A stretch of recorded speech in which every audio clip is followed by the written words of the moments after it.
Hello everyone, আসসালামু আলাইকুম। সবাই কেমন আছেন? আশা করছি সবাই ভালো আছেন। তো আজকের ভিডিওতে আমরা দেখব কীভাবে যে কোনো ছবির ব্যাকগ্রাউন্ড রিমুভ করতে পারবেন মাত্র এক ক্লিকে, তাও আবার আপনার হাতে থাকা ফোনটির সাহায্যে। তো কাজটি করার জন্য আমরা প্রথমে চলে যাব একটি ব্রাউজারে। তো আমি এখান থেকে ক্রোম ব্রাউজারে চলে যাচ্ছি।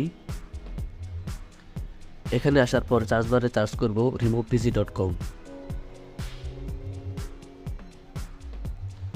তো লেখাটা সার্চ করার পর বেশ কয়েকটা ওয়েবসাইট আপনার সামনে শো করবে। এখান থেকে প্রথম ওয়েবসাইটটিতে ক্লিক করে দিব।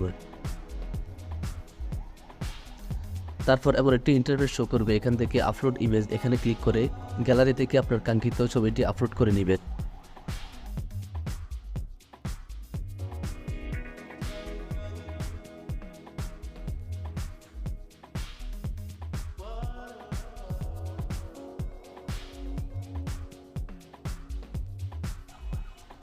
তো আপলোড হয়ে গেলে অটোমেটিক্যালি ছবিটির ব্যাকগ্রাউন্ড রিমুভ হয়ে যাবে।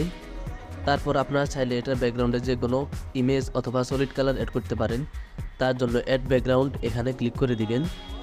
এখানে দেখতে পাবেন বেশ কয়েকটা ইমেজ রয়েছে, যেগুলো চাইলে আপনারা ব্যাকগ্রাউন্ডে দিতে পারেন, অথবা চাইলে ব্যাকগ্রাউন্ডে যে কোনো সলিড কালার দিতে পারেন। তার জন্য এখানে কালার অপশনে ক্লিক করে দিবেন এবং যে কালারটি দিতে চাচ্ছেন ওইটা সিলেক্ট করে দিবেন এবং ডান অপশনে ক্লিক করে দিবেন।